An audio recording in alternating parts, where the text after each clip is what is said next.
आज हम लोग एक केस डिस्कस करेंगे जिसमें पेशेंट कार्डियक एरिथमियास करके आते हैं। कार्डियक एरिथमिया क्या होता है, इसमें अगर हम लोग देखने की कोशिश करें तो हम देखेंगे कि ईसीजी की जो वेव्स होती हैं बहुत नजदीक नजदीक चल रही हैं, बहुत पास पास, जल्दी जल्दी जल्दी जल्दी जल्दी चल रही है। इसका क्या मतलब है कि हार्ट की बीट बहुत रैपिड हो गई है, रिथम साइनस नहीं है, रिथम में एरिथमिया हो रहा है। इसका मतलब हुआ कि हार्ट जब कॉन्ट्रैक्ट करता है तो ऑरिकल्स और वेंट्रिकल्स सिंक्रोनाइज होकर के कॉन्ट्रैक्ट और रिलैक्स करती है। एक चैम्बर फूलता है, दूसरा पिचकता है, फूलता है, पिचकता है, तो ब्लड भरता है और ब्लड प्रेशर मेंटेन होता है। एरिथमिया यानी कि ये जो एरिथमिया हो रहा है इसको एट्रियल फ्लटर या एट्रियल फिब्रिलेशन एरिथमिया कहते हैं। इसका मतलब है कि हार्ट की जो ऑरिकल है वो इरेगुलर बीट करने लगती है,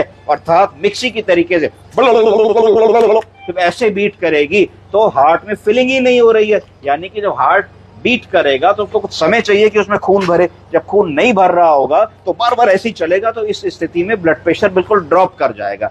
ऐसे पेशेंट को इमरजेंसी में हम लोगों को कैसे रिससिटेट करना है, पहले हम लोग को एक सेंट्रल वीनस एक्सेस सिक्योर कर लेना है, जिससे कि हम अपने मरीज को जो भी वेजो एक्टिव ड्रग्स हैं जैसे कि इनका नॉरएड्रेनालिन और वेजोप्रेसिन वो दे करके हम सबसे पहले कोशिश करेंगे कि थोड़ा सा बीपी सिक्योर करने की कोशिश करें, क्योंकि पेशेंट अनकॉन्शियस हो चुके हैं, रेस्पिरेशन ठीक नहीं है, कोल्ड कामी स्किन है, हाइपोक्सिया हो रहा है, ऑक्सीजन नहीं मेंटेन कर रहे हैं, तो तुरंत हम एक ट्यूब डाल के इंटुबेट कर देंगे और इंटुबेट करके वेंटिलेट कर देंगे, जरूरत पड़ेगी थोड़ा सा सीडेट कर देंगे।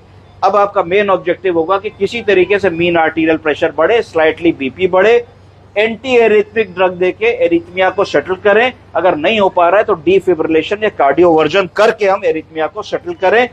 उसके बाद ये सब चीज जैसे सेटल होती है तो हम देखते हैं कि रिथम रेगुलर आ गई, हार्ट रेट 100 आ गया है, SpO2 मेंटेन कर रहा है, पेशेंट को एक्सट्रूबेट करने का टाइम आ गया है, सीडेशन से आउट हो गए हैं। तो रुक जाइए बाबूजी, परेशान मत होइए, अभी हम आपकी ये ट्यूब निकाल देते हैं। पंडित जी परेशान मत होइए, अब हम मरीज को एक्सट्रूबेट कर देंगे और एक्सट्रूबेट करते ही मरीज को बेटर फील होगा, क्योंकि ये थोड़ा सा परेशान हो रहे हैं ट्यूब से, क्योंकि इस समय होश में आ गए हैं और इनका सीडेशन हम लोगों ने बंद कर दिया था जिससे एक्सट्रूबेट कर सकें।